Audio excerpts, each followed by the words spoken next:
Okay, so welcome to my first talk of this meditation retreat. I did hear that there's some people haven't meditated before, so this is your lucky day, so that you can learn how to meditate in such a way that you get very peaceful, very happy, and very still. And again, it's great that, even when I went to Korea, teaching other people, even monks, who should know better how to meditate and get these incredibly powerful results from people. So this is a very, very powerful method of meditation, which is even spreading to traditional Buddhist countries who have lost the plot over many years.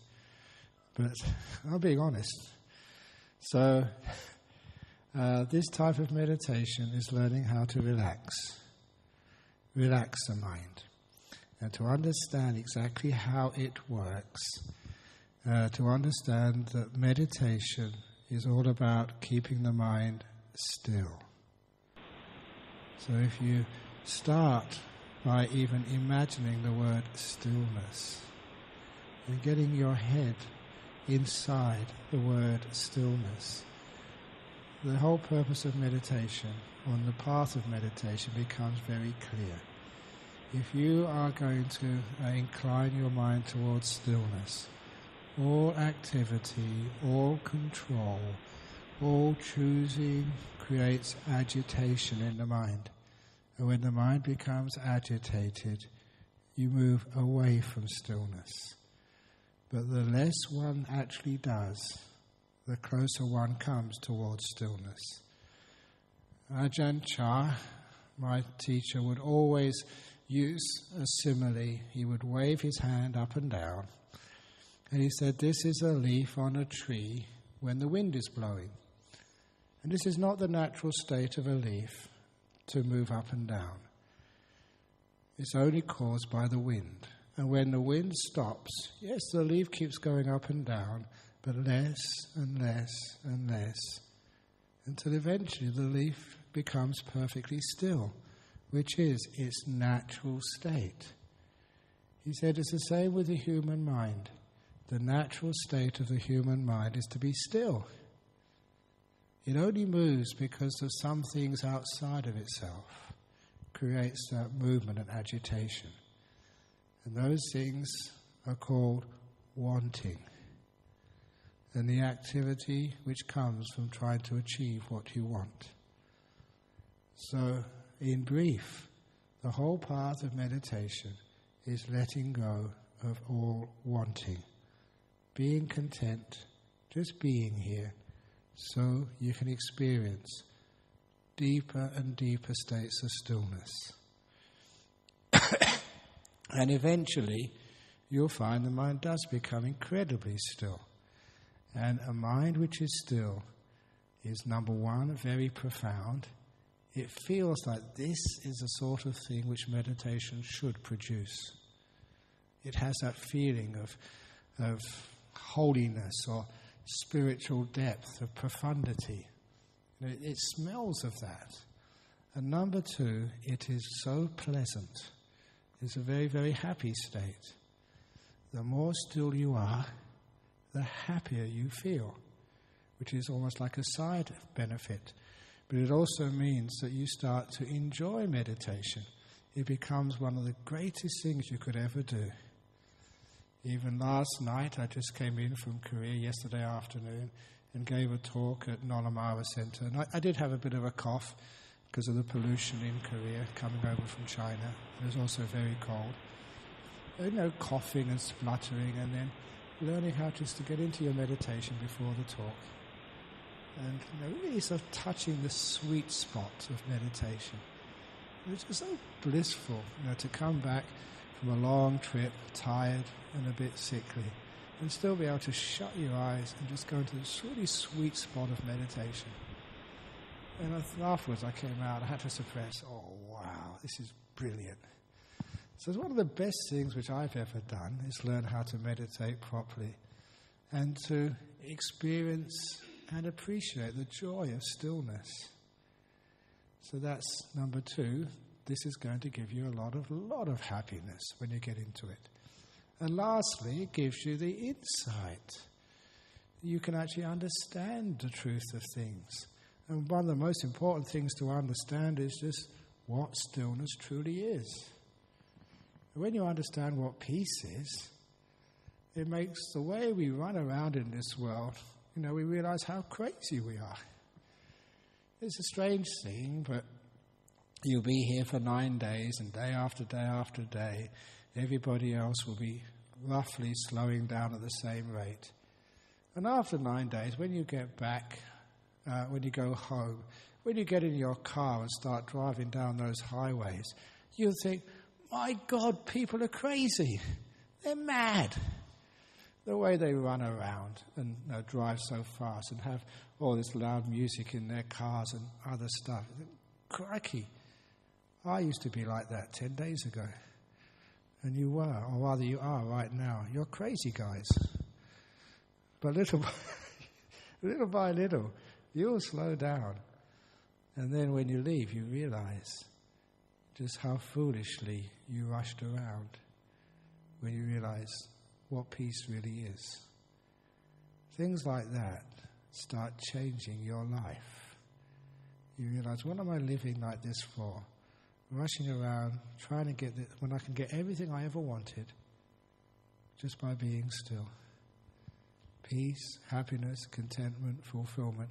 It's all here for me when I stop. So you get amazing insights. And these are not insights which you write a book about. These are insights which change your life. They're the real insights. I know some people think insights are what you can argue with somebody at the coffee shop about, what the meaning of life is, all theory and no real essence to it. But the real insights are what changes you, which removes the suffering of life and the stupidity of life and makes you a more peaceful, happy, joyful human being. So this is what happens when you're still. You experience incredible amounts of insights.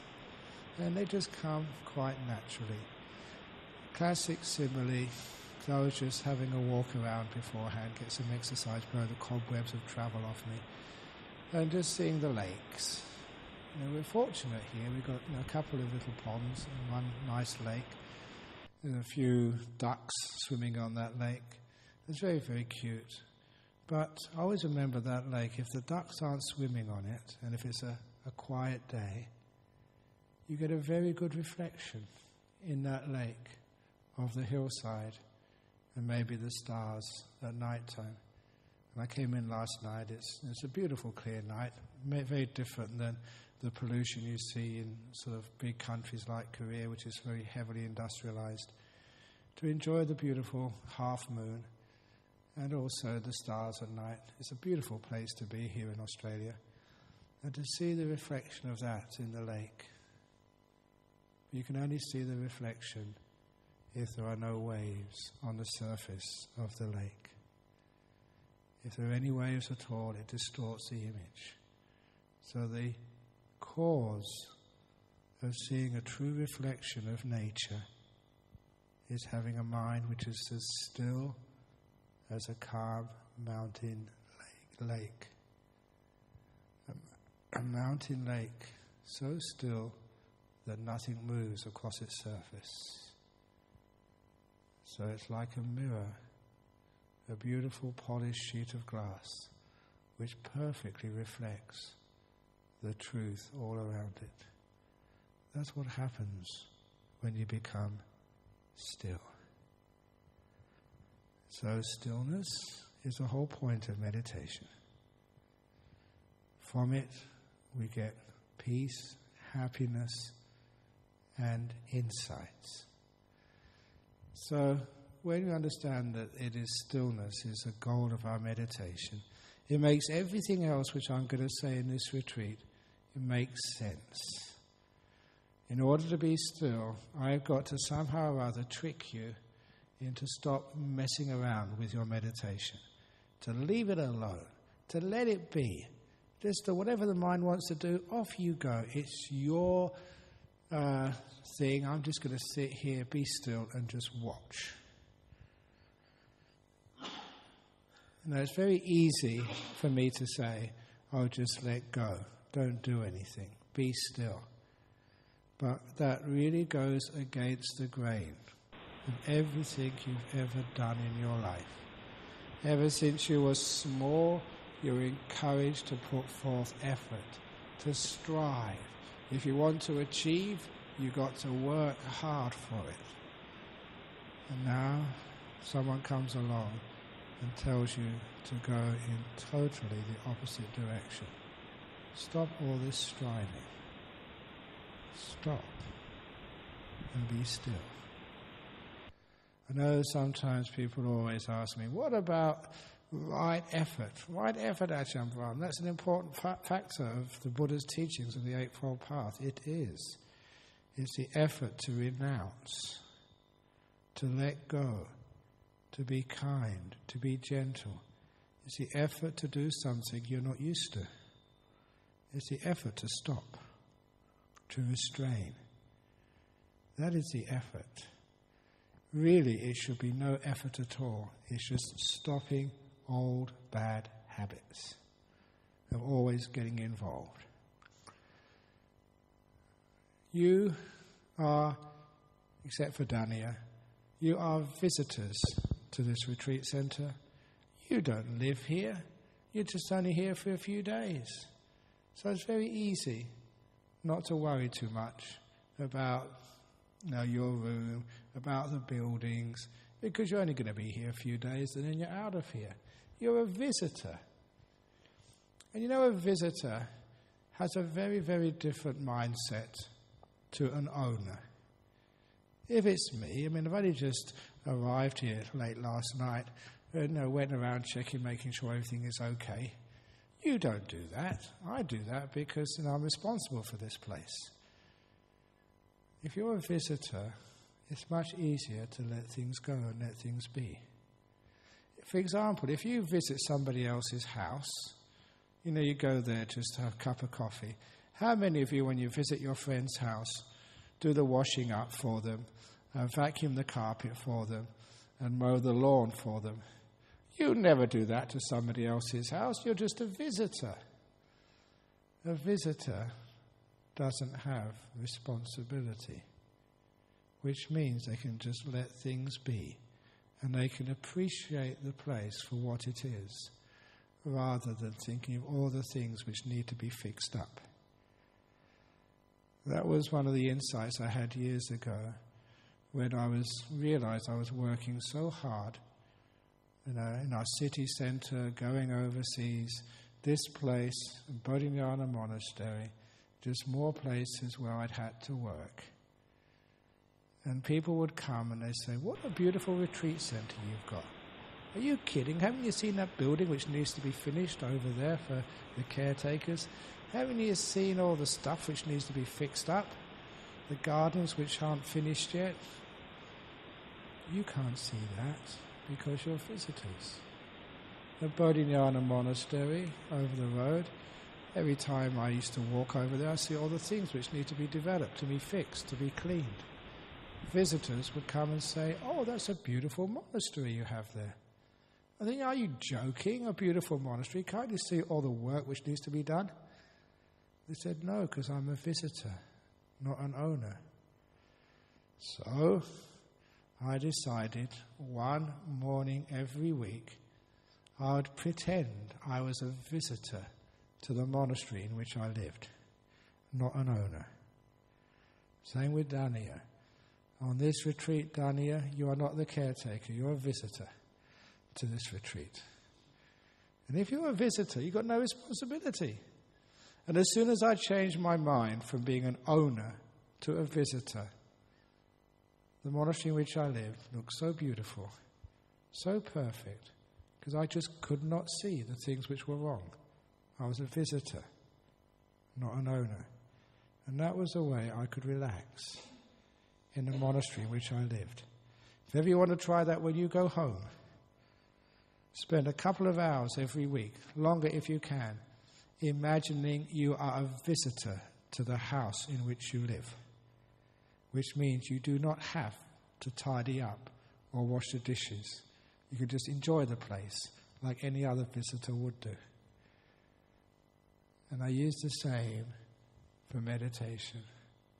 I'm a visitor to my mind, not an owner, which means I can let it be.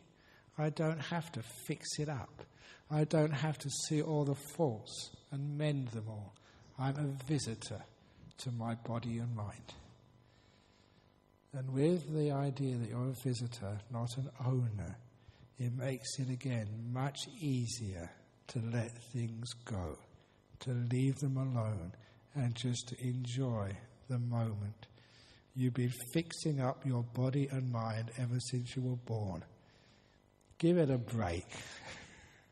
Let it go. Your body and mind are good enough, for goodness sake.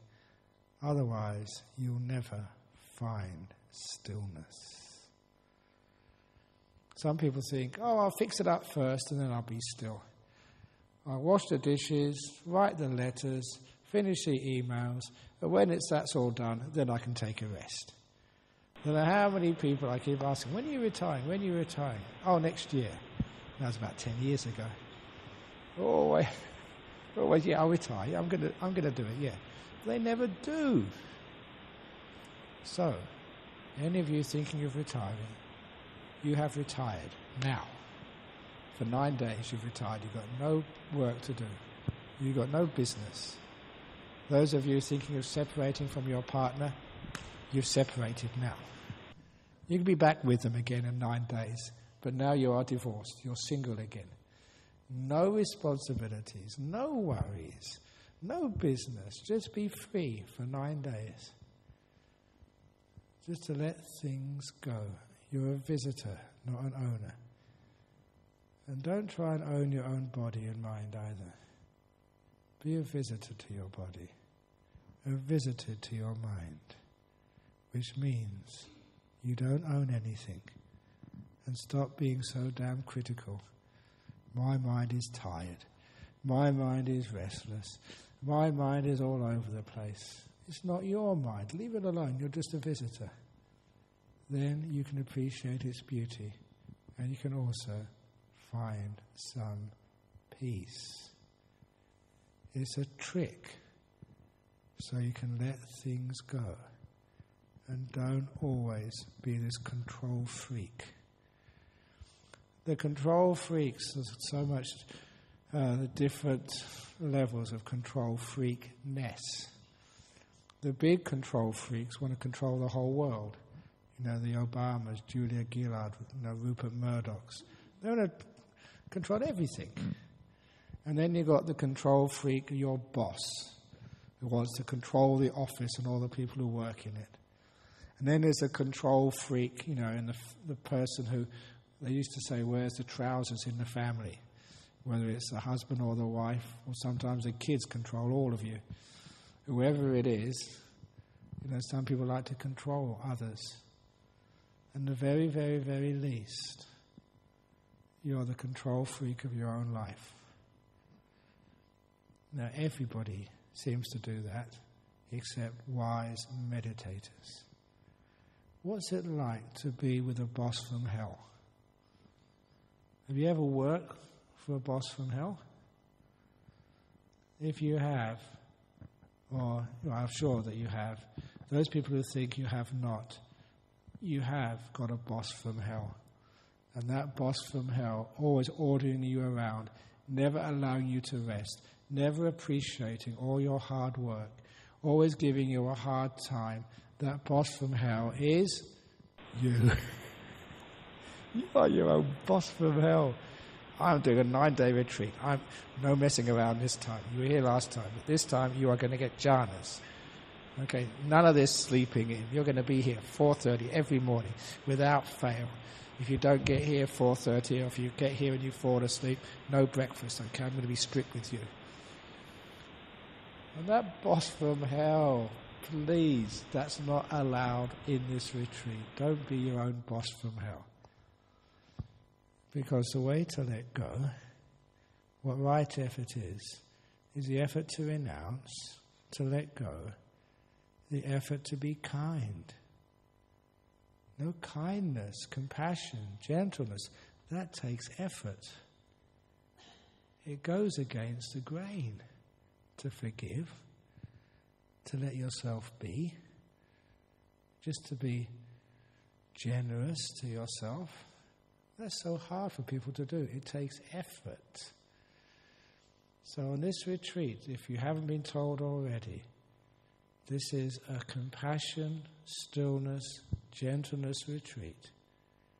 So you do not have to be here at 4 o'clock, 4:30, 5 o'clock, or whatever time. If you feel like coming here in the early morning, you're welcome to come. If you feel like meditating flat out in your comfortable beds, you're welcome to catch up on your sleep. If you want to do the morning chanting here at 6 o'clock, you're welcome. If you want to do your own chanting in your bedroom, you're also welcome to do snoring meditation at 6 o'clock in the morning. In other words, please don't let the schedule be your boss from hell. Always having to get here on time and always being afraid, I'm late. I don't give a damn if you come here in the middle of my talk or if you want to leave in the middle. I don't care. I just want you to be kind and happy and just gentle and peaceful. You can do whatever you like. If you want to sort of lay down and have a snooze in the middle of my exciting, inspirational talk, go for it. In other words, stop putting all of these controls and constraints on yourself. Don't be a control freak. Be kind instead. So, for the first few days, you're allowed to sleep as much as you like. Any time of the day or night you feel tired, catch up. I say that because I know from friends who are doctors, psychologists, that people are tired. Probably the biggest disease of our modern world is tiredness. Even in places you may not expect. It was last April in Malaysia. I travel many countries. They wanted me to take a youth seminar for the afternoon. There's about 200, 300, 15 to 25-year-olds. And we had many discussions. And one discussion was, what's your biggest emotional problem? And I thought it was going to be like depression or sort of lack of self-esteem, for people because the peer pressure in adolescence is so strong. But what they came up with, the clear winning, they wrote these on pieces of paper and we sort of collected everything and collated. The biggest problem with 15 to 25-year-olds in Malaysia, and this is probably the same in most countries of our modern world, was tiredness. Our kids are exhausted. And you get that on 15 to 25. Imagine what it's like in your 30s, 40s, 50s. We are an exhausted race, human beings. We work and struggle so hard, we don't have enough time. Which is why when you come on a retreat like this, I really encourage every one of you to catch up on sleep. Rest. You deserve it. Because otherwise, if you don't catch up on that sleep and relax and rest, you will find that physically you're so tense you can never experience the stillness of the mind. And also it means you're failing to be kind to yourself. For those who haven't heard this was a classic story. I've been teaching like this for a long time and it works. That's why it's very hard to come into a retreat by Ajhan Brahm. That's why I do go to all countries and the senior monks come on the retreat to find out what's going on, to learn their meditation. So, you're getting one of the top teachers here today. And this actually works.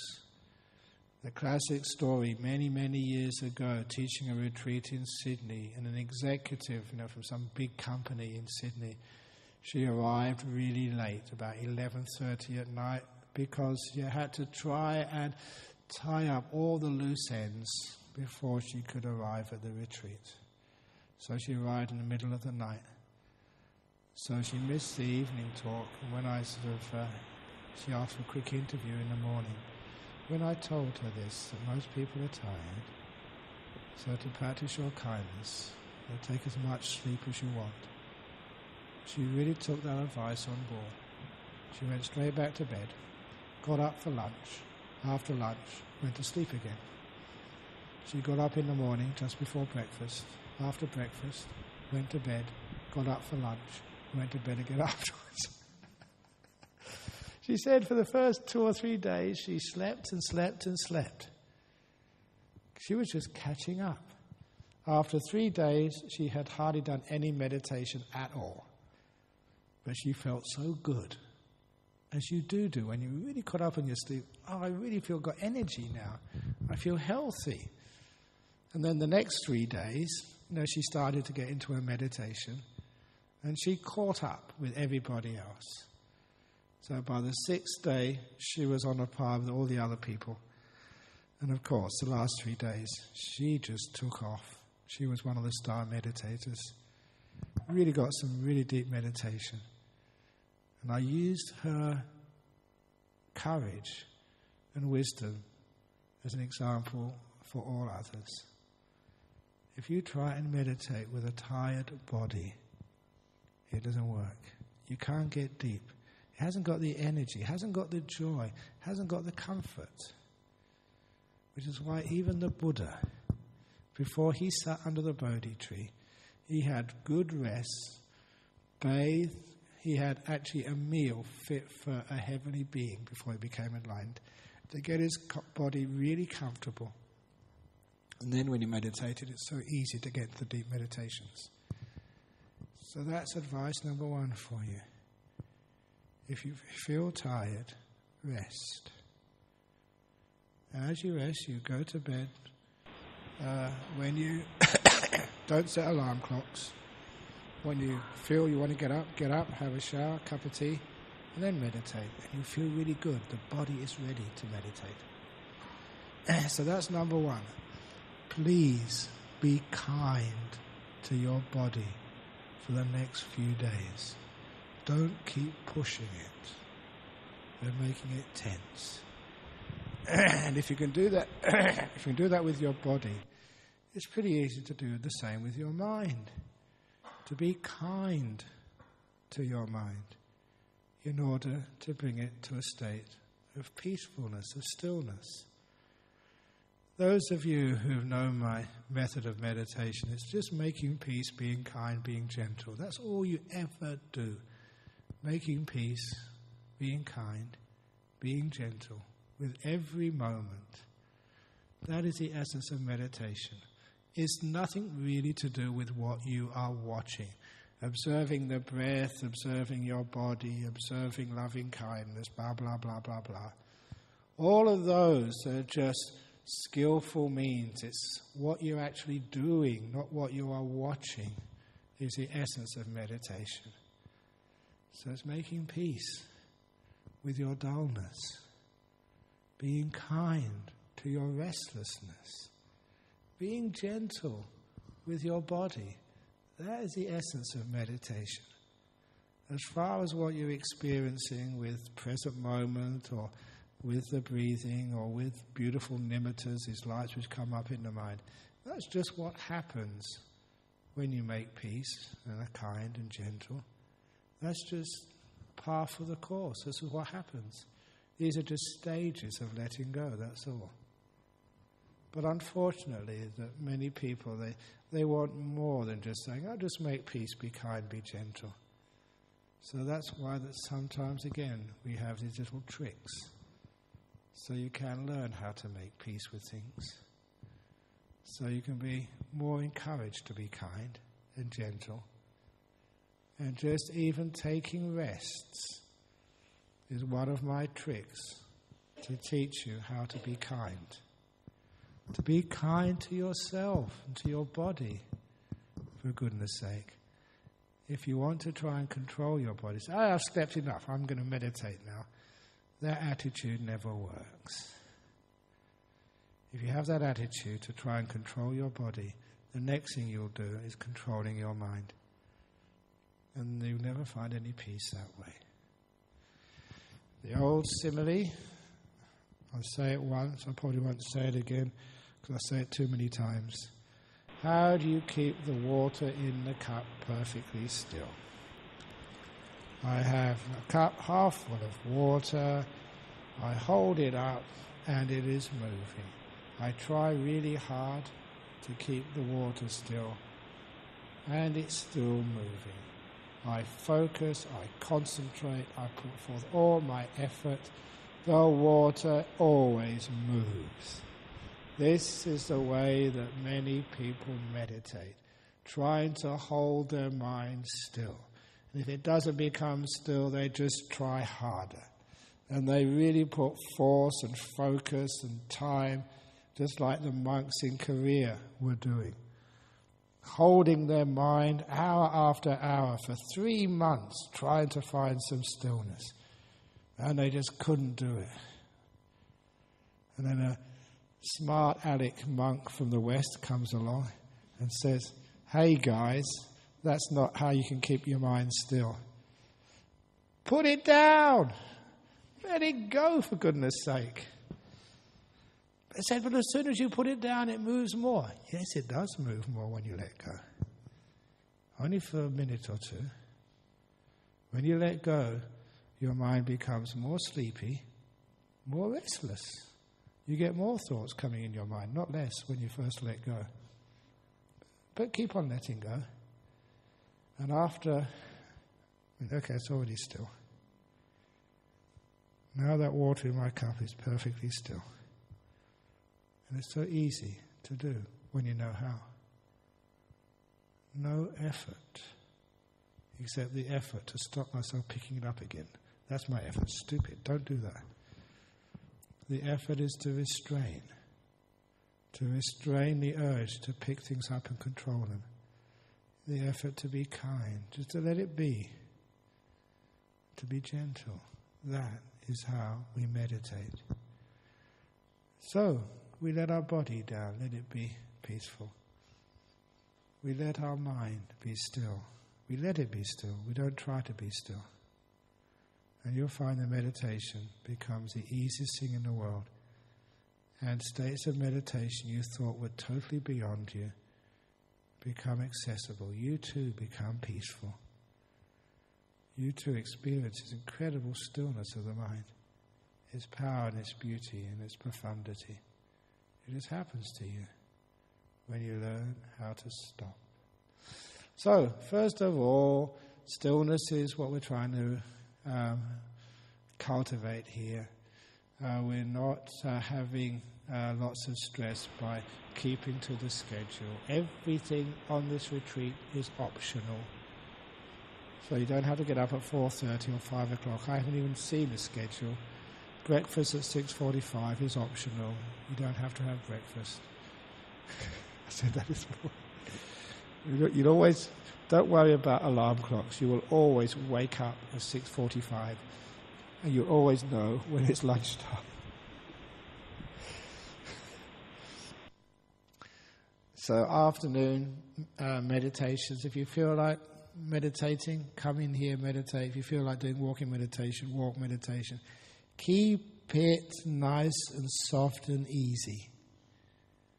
Be gentle to yourself. Don't set hard and fast schedules. One of Ajahn Chah's other teachings, which I have to emphasize at the beginning of every retreat, he always told his disciples, you meditate not to attain things. You meditate to let go of things. Change the attitude. Don't come here trying to attain jhana, sowan, psychic powers, or whatever else you want to attain while you're on this retreat. You haven't come here to get something. You've already got too much. You come here to let go of things, to empty out, to be less burdened, to be more free. You come here to let go, not to attain. If you keep that in mind as well, meditation is so easy. How can you fail on this retreat? You've got nothing to attain. You just want to let go of more and more things. Be more empty, more free, not have more attainments. So in order to do that, we learn how to sit down and just be. Don't try and get somewhere. To be more fully where you already are. For example, the walking meditation. This place has been designed by the top meditation retreat designers in the world, which is Ajhan Brahm and me and a few others. Well, I mean, I always say that if you're humble, flaunt it.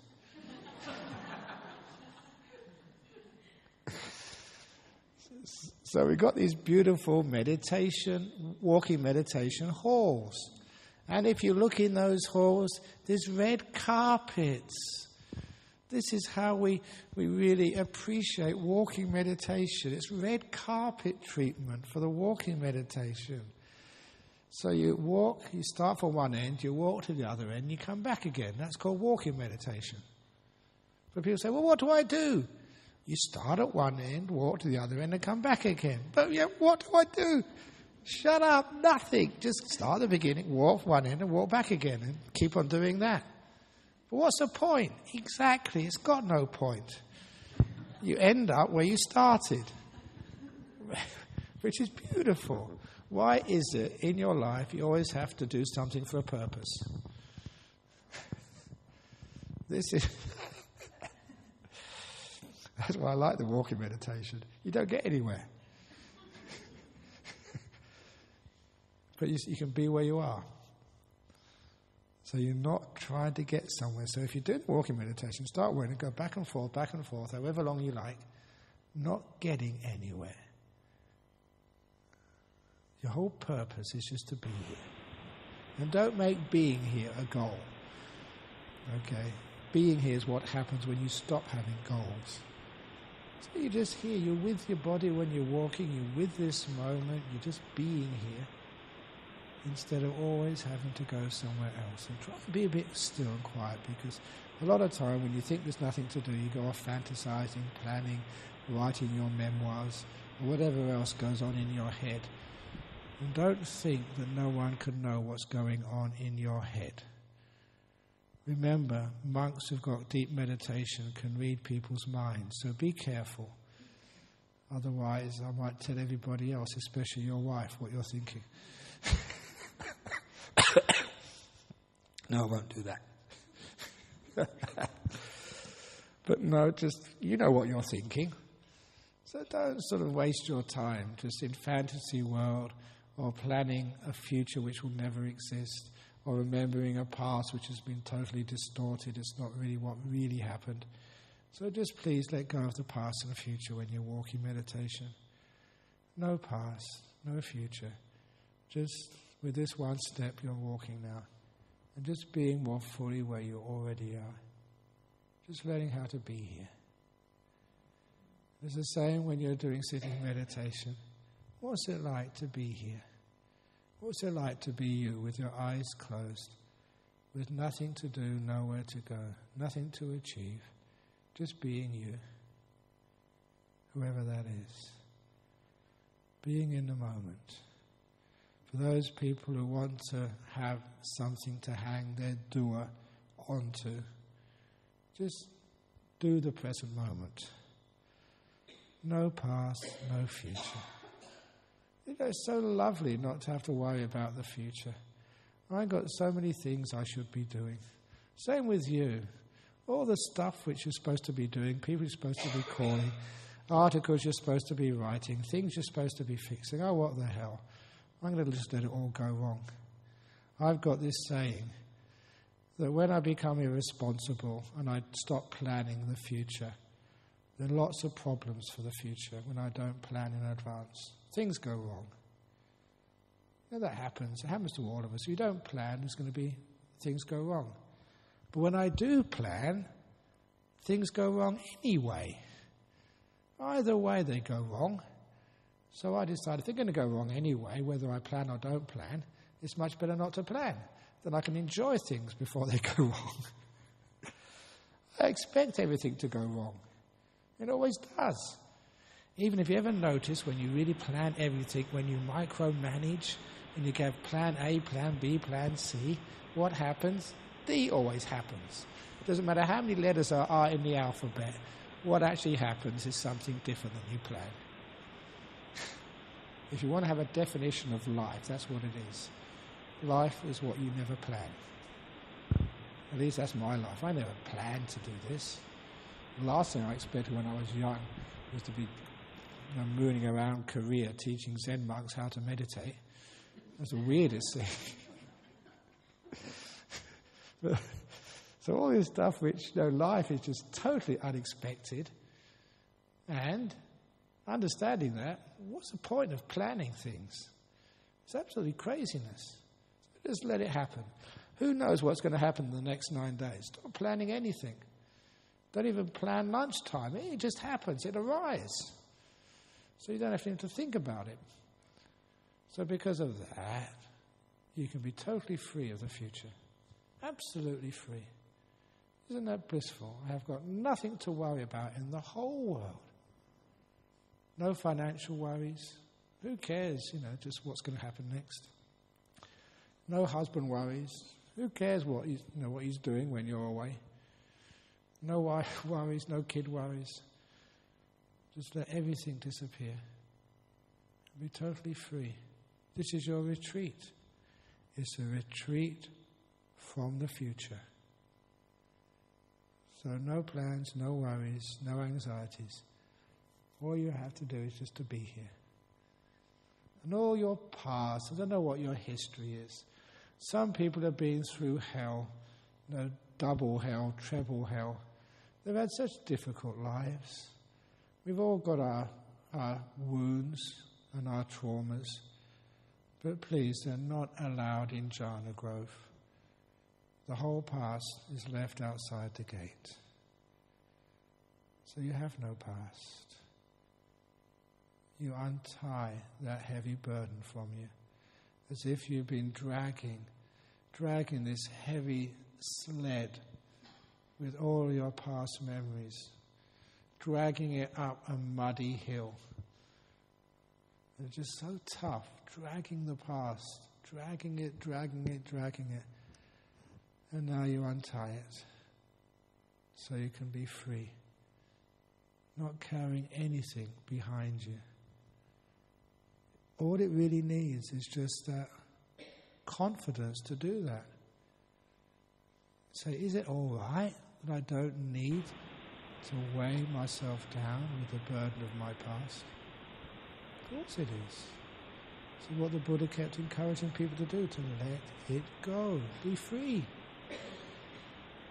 So whatever has happened in the past, just let it go. Say, no, I'm not going to be concerned with this. I'm free of this. And those of you who have difficulty letting go of the past, because really bad things happen to you, please use this little psychology technique, which those of you who've been here before have heard many times. Write it down on a piece of paper, all the bad things which happen to you. It's called acknowledging. But here in Jhana Grove, you must choose the correct piece of paper to write down all the terrible things which happened to you of the past. And that piece of paper is called toilet paper. And we've got lots of it in this place. So write down all the bad things which happened to you on a roll of toilet paper. And if you can write it down in brown ink, dark brown ink, that is the best colour. Because as you're writing it down in dark brown ink, psychologically you're making the association with the other brown stuff which usually goes on toilet paper. Okay, this stuff which happened to you in the past is shit. And this is where it belongs, on toilet paper.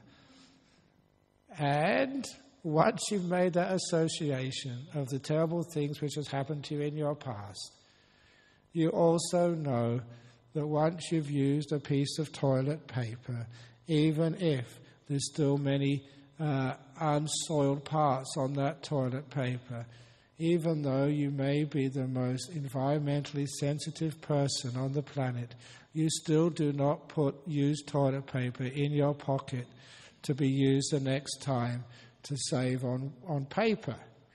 I see like how people use toilet paper. There's only a tiny bit is soiled. There's lots of other parts you haven't used yet. So why waste it? I mean, keep it for another time. You can actually leave it in the toilet paper for the next person. So there's a few other places you can use here. Otherwise, it's wasting paper. That's trees. That's forests being destroyed. Come on. I think if you go to the, I don't know, was it Greenpeace or go to the Green Party headquarters, and I'm sure that they actually probably do have a sign saying, please use both sides of the toilet paper. This is the Green Party. We've got to save trees. But you don't do that, do you? But what do you do with toilet paper when it's got some brown stuff on it? You take it to the toilet. So you write it down, brown ink on white toilet paper, read it, take it to the toilet, and you do the letting go ceremony. You put it in the toilet bowl, and you press the button. Whoosh, whoosh, whoosh, whoosh, and it disappears. It's gone. Now, you may think that's funny, but that works. I've been teaching that for a couple of years now, and people do it. It's a way of letting go of your past. It fulfills like the associations, which is important in psychology. The past is not something you should keep. It's something which does need to be disposed of because it's dirty, it's filthy, it's causing you too much pain and suffering in life. So take it to the toilet bowl. And when you press that button and you see it go away, that helps you let go of the real pain of the past. Doing some sort of ceremony, something physical, helps the emotional letting go. And that way, you can be free. Free of the pain of the past. So you can enjoy the present moment. It's the first stage of letting go. Being in the present moment. Now, we've only got 3 minutes to go till I finish this talk. There are some people who've never meditated before, and they think, but I still don't know what to do. Yeah, there's nothing to do, just be here, okay?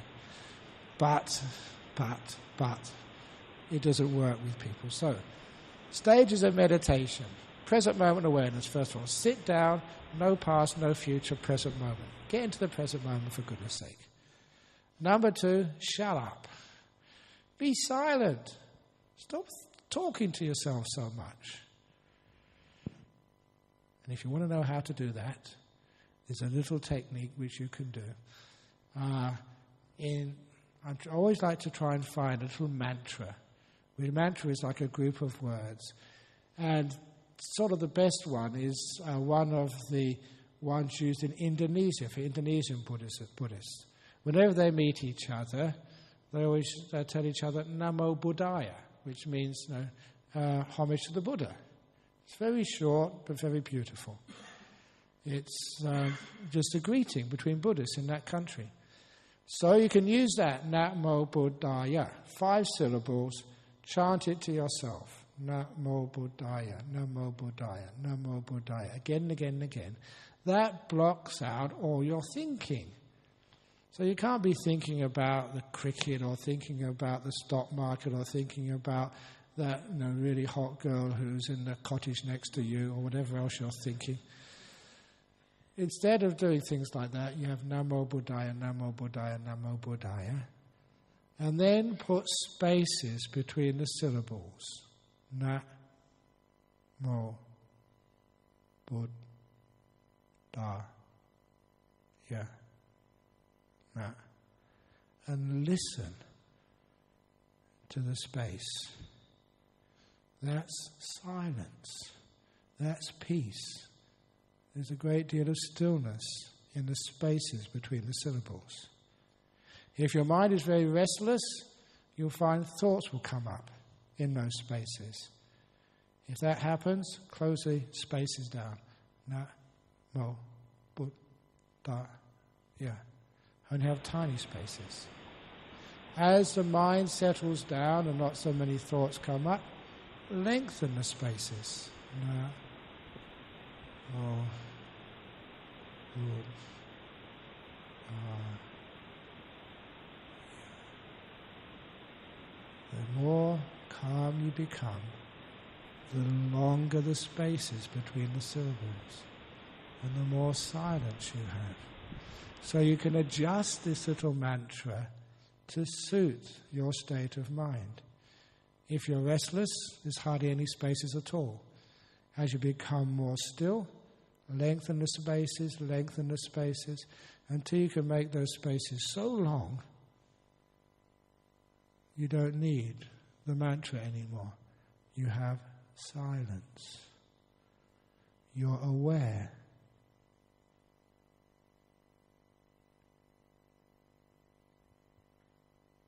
But not a thought going on in your head, just like that. Aware, but no conversation going on.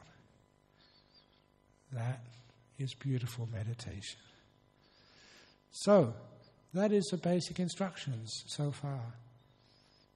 The understanding that what we're supposed to be doing here is stillness. Understanding the only way to achieve that is through kindness, through letting go, through putting down the cup. Being kind to your body by resting enough on the first few days. Being gentle with your body and mind. Walking meditation, just backwards and forwards, just being here, not trying to get somewhere. We're not trying to attain things, we're just trying to let things go. Present moment awareness, no past, no future, just be here. And if you're still thinking, try simple Na, Mo, Bud, Da, Ya. For those of you sitting on the floor, you can see all the empty chairs. You know what we put the chairs in this room for? For sitting on. So if your legs and bottom are sore, sit on a chair. If you prefer sitting on the ground, sit on the ground. But be kind to your body. There is no magic posture. Don't ever think that you have to sit in full lotus with a perfectly straight back in order to become enlightened. And all those people sitting in their chairs, you're just namby-pamby cream puffs. You don't know about right effort. You're never, ever going to attain enlightenment. Real meditators, we sit on the ground, not like you lazy bums on the chairs. Don't think like that. Usually the people on the chairs get enlightenment much quicker. You know why? Simply because they're kind to their body. If you're okay sitting on the floor, fine. But if you've got sore backs or butts or knees, please sit on a chair. And you don't always have to meditate here in this room. There's many other beautiful places on this retreat center. You can meditate in your rooms. They're beautiful in there. You've got your own rooms and en-suites. You get cushions. You can just the right temperature you like. Meditate in there if you like. So you have lots and lots of places here. The facilities are made for you. So enjoy them. You need a cup of tea, have a cup of tea. Shower, have a shower. Sleep, have a sleep. So you can be kind and gentle and peaceful to your body and mind. In the evening, we have a Q&A session between, 8 till 9:30. So those of you who do have questions about your meditation, please write them on a piece of paper, on the basket, and I'll answer them this evening. Tomorrow we will start interviews, so those people who want personal questions about their meditation, we put a sheet up in the reception area, and then you can just write your name down if you want an interview, starting tomorrow morning and tomorrow afternoon. And there'll be many, many more talks every morning from 8 till 9, where I'll tell you more details about meditation and how to avoid the pitfalls of meditation, have lots of peace and happiness and insights coming up from a mind which is trained not through effort, but through wisdom. Wisdom power, not willpower. And I give many more instructions. For those of you who may still feel a bit lost, don't worry. By the end of this retreat, you'll know everything about meditation. In the meantime, rest. If you feel like meditating, meditate. If you want to go for a walk, walk. If you want to have a cup of tea, have a cup of tea. So be kind to yourself in the first few days and have a very peaceful, happy time. Any questions about... Danny, did I miss out anything? Is that okay for the time being? Okay, have a good morning. What time is lunch? 11 o'clock. We'll soon go. So enjoy the time if you want to have a rest. Don't worry about, if I go to sleep, I won't wake up for lunch. That has never, ever happened. Never. Okay, so happy meditating.